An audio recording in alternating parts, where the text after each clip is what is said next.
It started as soon as I stepped through the front door of my new house. A sudden, heavy silence that settled over everything. The kind of silence that makes your ears ring as if they're trying to fill in the emptiness with something. Anything. It was my first night alone here, after finally moving all my things in that day. The furniture was still half-wrapped, boxes scattered across the floor, yet there was something in the air that felt wrong. The house itself wasn't old, but it had a certain stillness that seemed strange. No creaks, no hum from the fridge. Even the hum of the power lines outside seemed to fade as I closed the door behind me.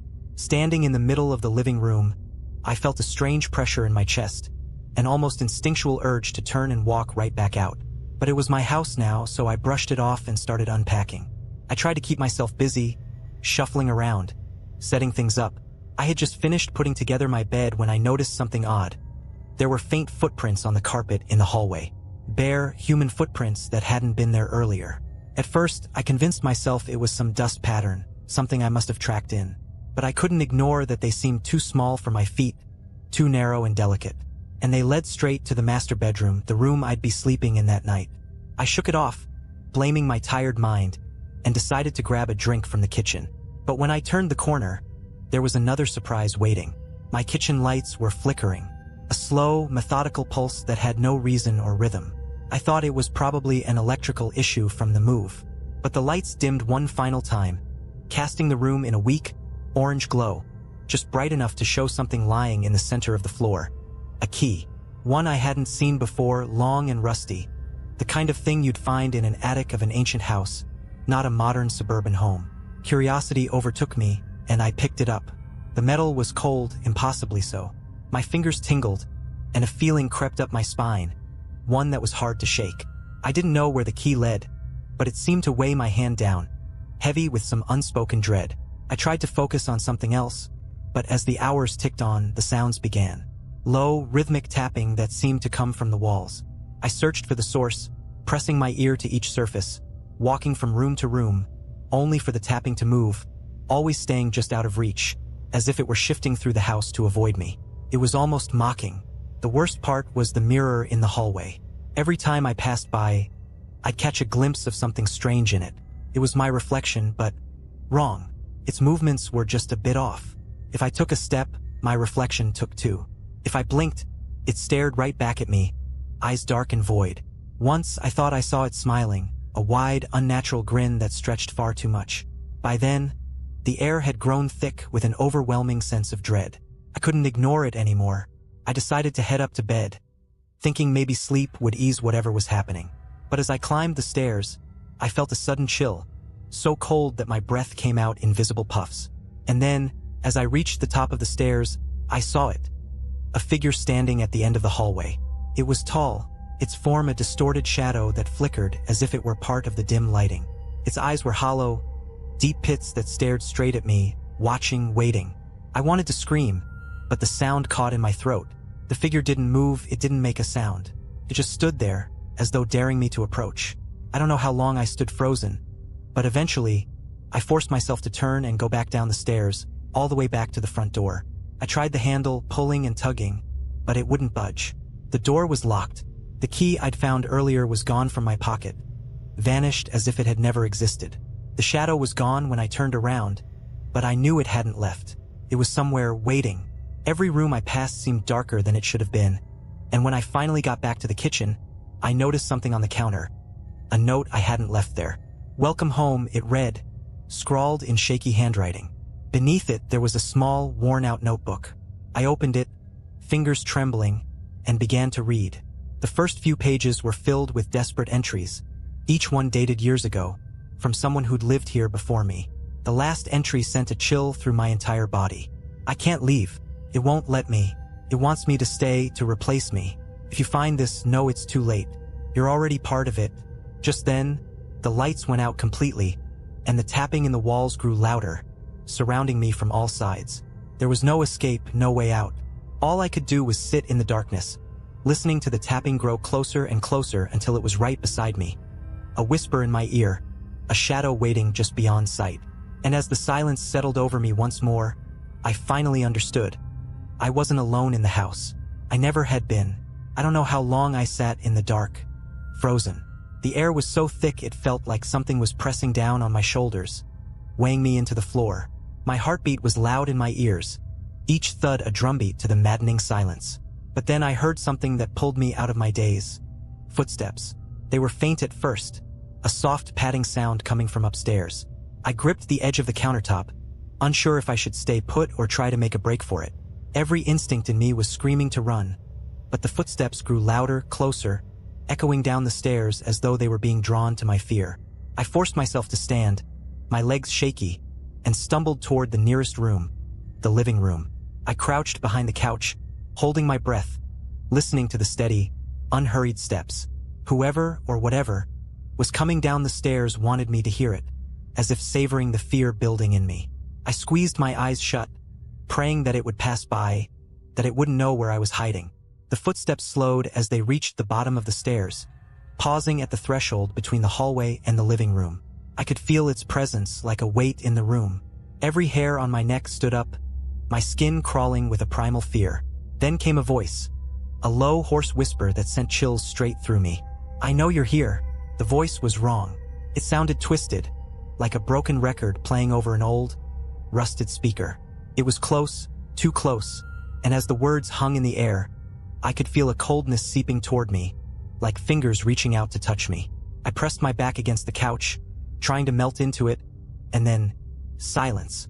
The voice stopped, and so did the footsteps.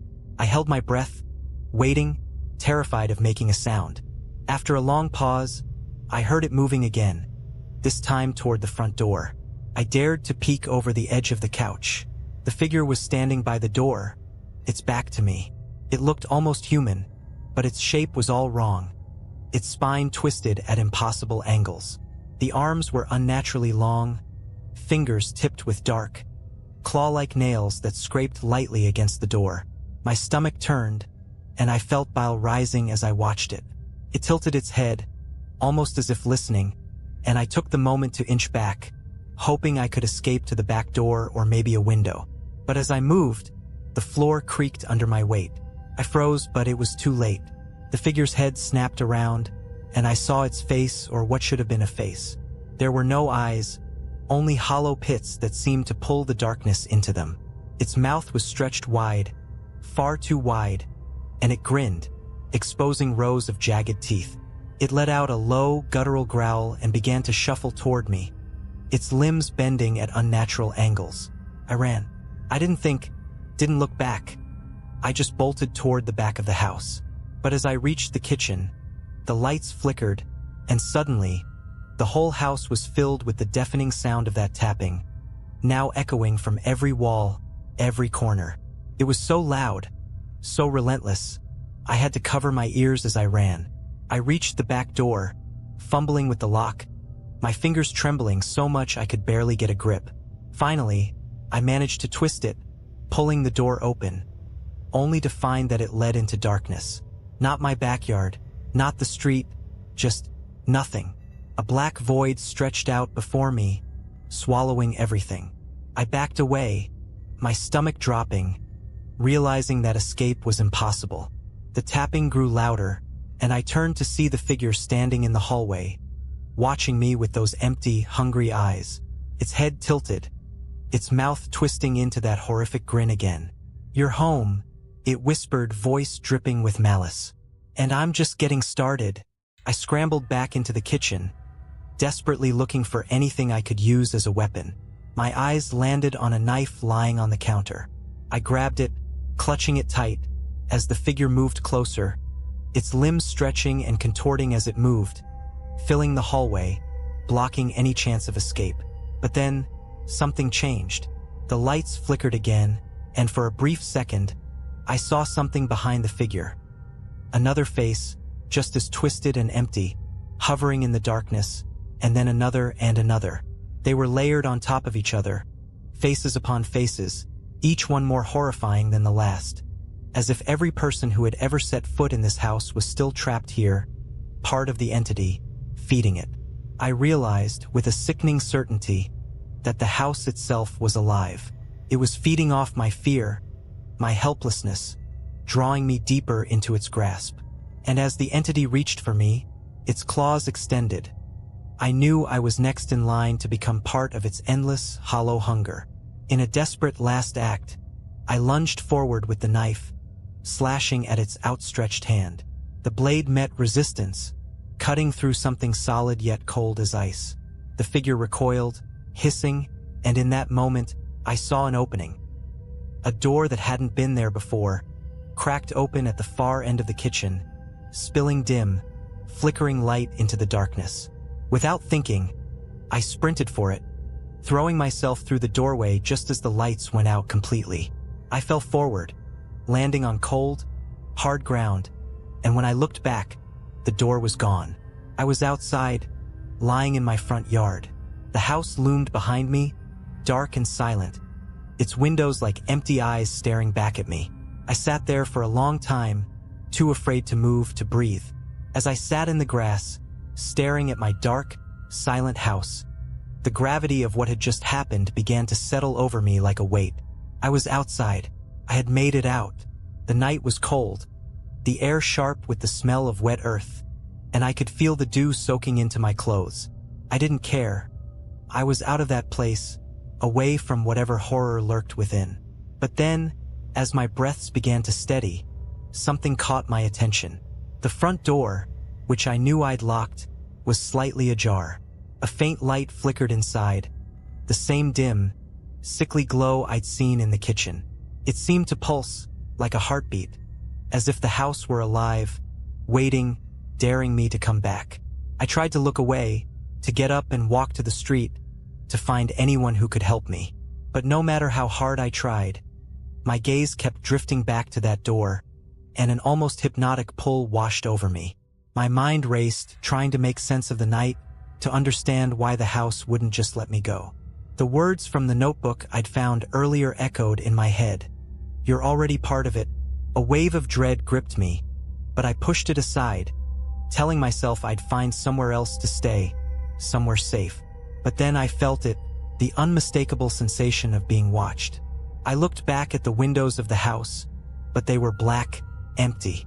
Then I felt it again, stronger this time, and I turned to look around me, scanning the shadows at the edge of the yard. And there, just beyond the fence, I saw them. Figures standing perfectly still, lining the perimeter of my yard. They were pale, barely visible in the moonlight, and their faces, they were all wrong. They were the faces from the hallway, the twisted expressions layered on top of each other, just like I'd seen in that final vision of the entity. My heart pounded as I tried to make sense of it. These figures were real. They were here, surrounding the house, watching me. They looked like lost souls, ghosts, or whatever you'd call them. Each one stood frozen in place, eyes wide and hollow, mouths stretched into silent screams. I couldn't tell if they were warning me or condemning me.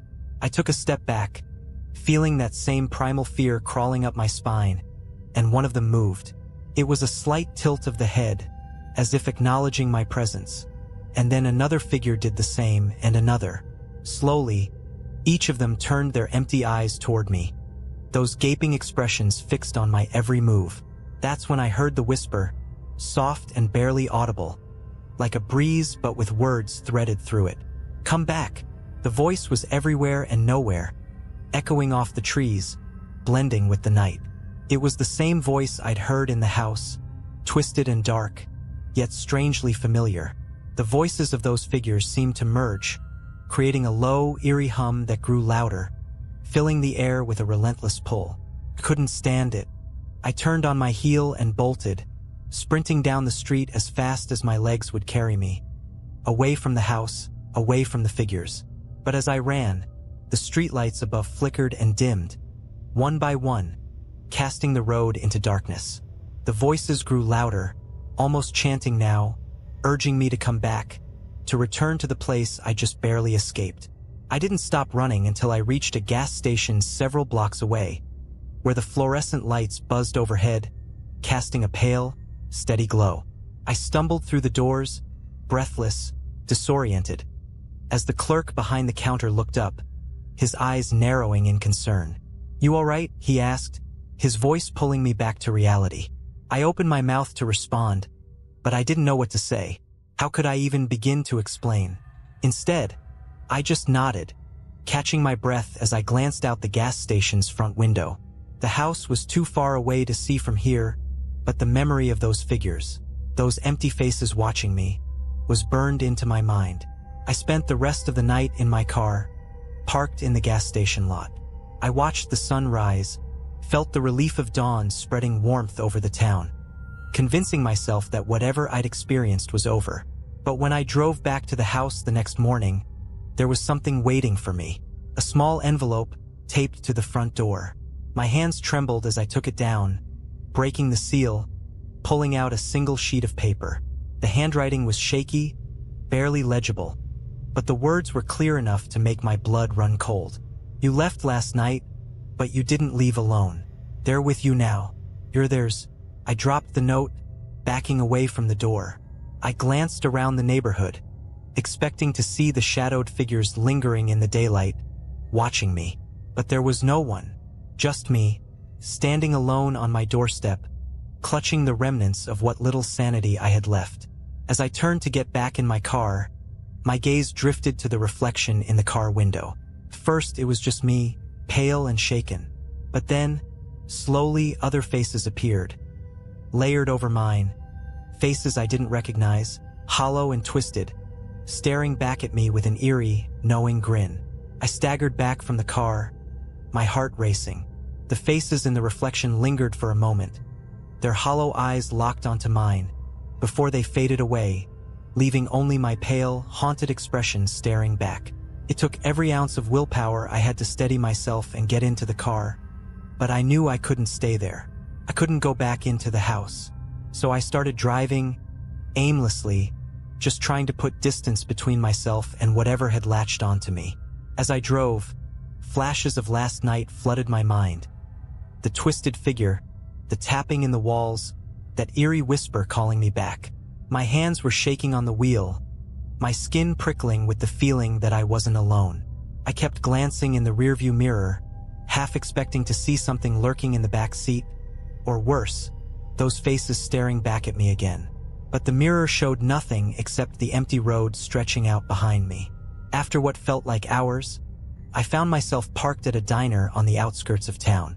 It was small and run down, but it was bathed in daylight, and that was enough to make me feel a little safer.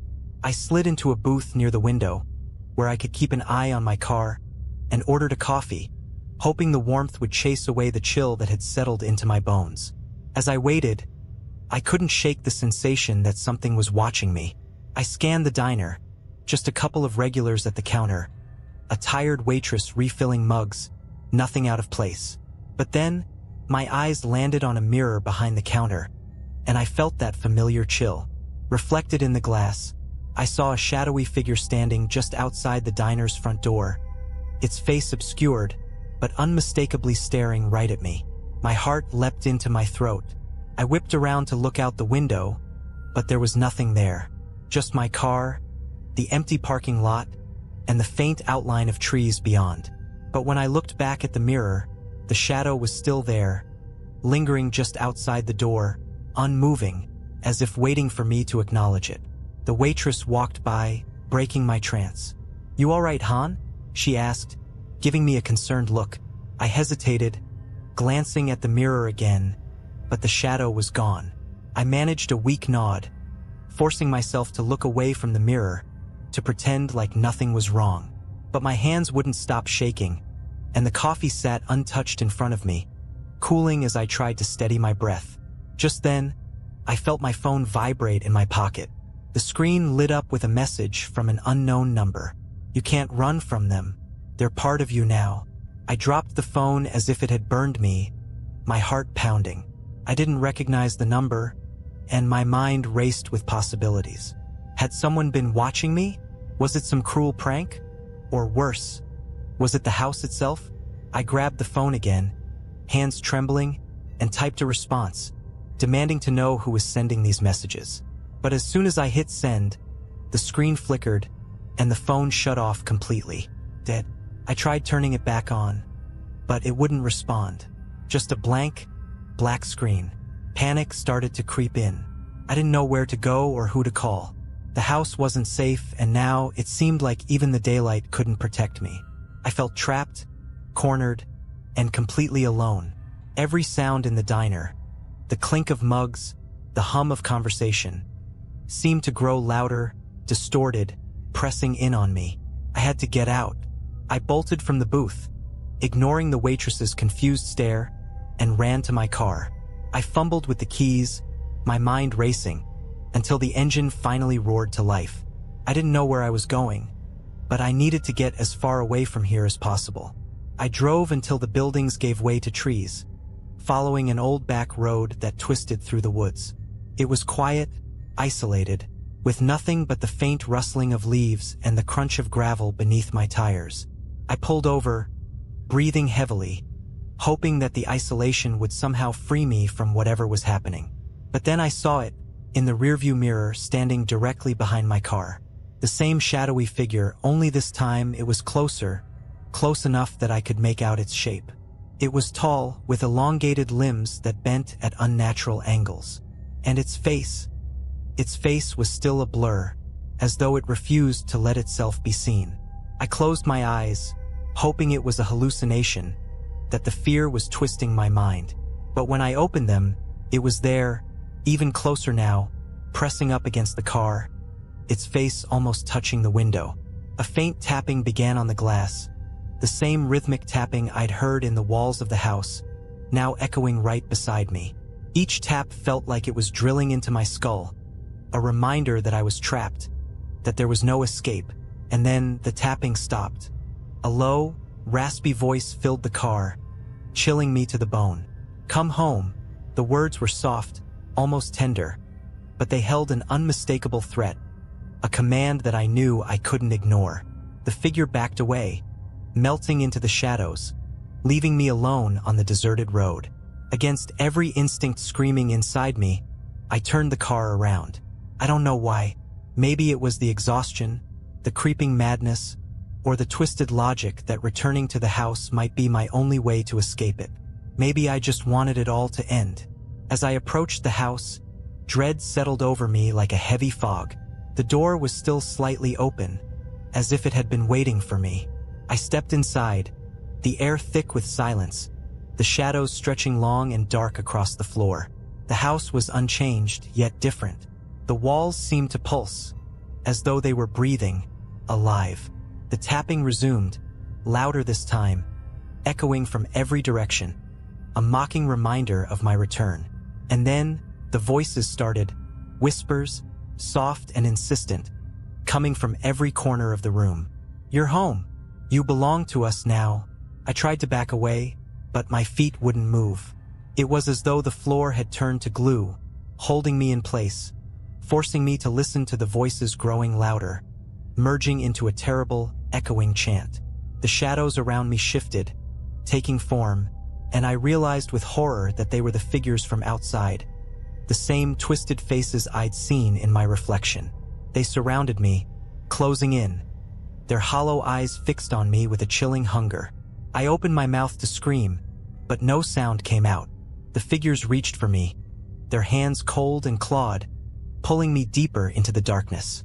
And as I felt myself being dragged down, a final whisper echoed in my mind, filling me with a cold, hollow dread. "Welcome home."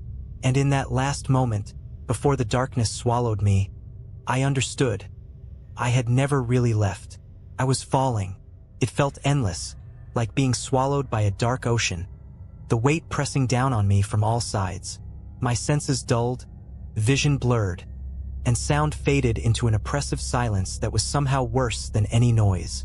It was the kind of silence that felt alive, that thrummed in my bones, making my skin crawl. And then, just as suddenly as it began, the sensation stopped. I was no longer falling.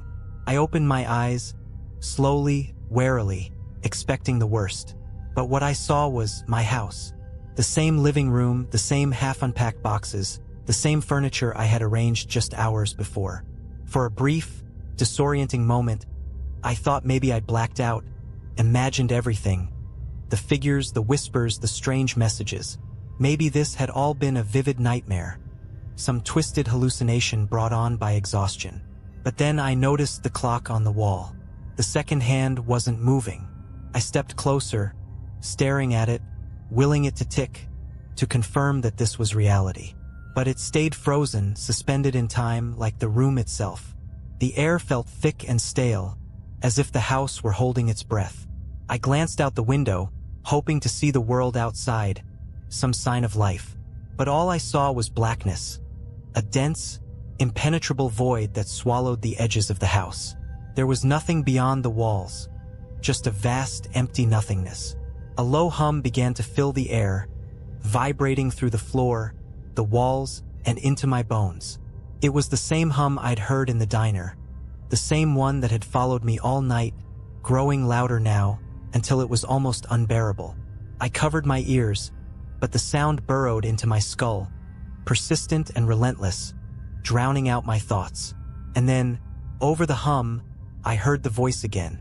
"You shouldn't have come back." I turned, and there it was, the figure standing in the doorway of the living room. His form was clearer now, less shadow and more substance. It was tall, its limbs thin and impossibly long, like a creature stretched beyond its limits. Its face was blank, featureless, except for two deep, hollow pits where eyes should have been. It tilted its head, as if studying me, and took a slow, deliberate step forward. I backed away, my heart pounding, but there was nowhere to go. The walls seemed to close in, trapping me, funneling me toward the figure as it advanced, one step at a time. I tried to speak, to scream, but my voice was gone, swallowed by the oppressive silence. All I could do was watch as the figure came closer, its presence filling the room, suffocating me. I felt its cold, unnatural gaze pierce through me, like it was peeling away the layers of my mind, exposing every fear, every memory, every thought. Then it reached out. Its hand was thin, almost skeletal, with fingers that ended in dark, claw-like nails. The hand hovered inches from my face, and I could feel the cold radiating from it, seeping into my skin, freezing me from the inside out. I wanted to run, to escape, but my body wouldn't respond. I was paralyzed, trapped in its gaze, caught in its grip. The figure leaned closer, and for the first time, I saw its mouth. A thin, dark line that stretched across its face, opening slowly to reveal rows of jagged, sharp teeth. It smiled, a grotesque, mocking smile that sent waves of terror through me. "You're home," it whispered, its voice like nails scraping against metal. "You're one of us now." With a sudden jolt, I felt myself being pulled forward, drawn into the figure, into the darkness of its hollow eyes. My vision blurred, the room fading away, replaced by a swirling void of shadows and whispers. I could feel myself slipping, my thoughts unraveling, merging with the darkness, becoming part of it. In that final moment, as I felt myself dissolve, I realized what the house wanted. It wasn't just a place. It was a trap, a living, breathing entity that fed on fear, on souls. Everyone who had ever lived there, everyone who had ever entered, had become part of it. Their spirits trapped, their lives consumed, bound to the walls and floors, forever lost. And now I was one of them. As my consciousness faded, I felt a presence beside me. A soul, like mine, bound to the house, whispering in the darkness. I couldn't see them, but I could feel their despair, their hopelessness, and I understood that I was now just another voice in the chorus of the lost. Then, from the depths of the darkness, a single thought surfaced. A warning, a message, echoing through the void. A last desperate plea to anyone who might hear it. "Don't stay. Don't ever come here. Run. Before it's too late." But it was too late for me, and soon it would be too late for the next one. I don't know how long I drifted in that void, lost in the dark, disembodied and weightless. Time didn't exist there. Minutes, hours, days. They all melted together into an endless, hollow silence. I was trapped, suspended in nothingness, surrounded by the faint whispers of others who had been caught in the house's grasp long before me. Their voices were faint, broken fragments of what they once were, each one carrying a lingering sadness, a desperate warning that had come too late. Every so often, I could feel a pull, a faint tug that would jolt me from the void, drawing me closer to the edges of consciousness, back toward the house. It was like a pulse, a heartbeat that reverberated through the shadows, pulling us, the lost souls, in and out of reality, as if feeding off us in waves. Then, one day, or what I think was a day, I felt something different. There was a sharp, electric crackle, a shudder that rippled through the darkness, and suddenly I was aware of everything. The void around me began to dissolve, replaced by a flickering, dim light. I could feel the pressure of walls again, the sensation of standing on solid ground. I was back in the house. I found myself in the living room, the same room where it had all started. The furniture was still half unpacked, the boxes scattered around the floor as if I'd never left. For a moment, I wondered if it had all been a terrible dream, if I'd somehow fallen asleep and woken up here again. But then I noticed the air. It was colder, heavier, thick with an unnatural stillness that prickled my skin. The room wasn't empty. In the corner, shrouded in shadow, I saw a figure, a new one. They were crouched on the floor, surrounded by boxes and furniture, their face hidden as they rummaged through their things. It was someone else, a stranger who had just moved in. A sinking realization washed over me. They had come to the house. I wanted to scream, to warn them, to tell them to leave, but I was voiceless, just a faint, powerless presence trapped in the walls. I was no longer myself. I was part of the house now, bound to its dark will, a silent observer with no way to intervene. The figure stood up, glancing around the room with a wary expression.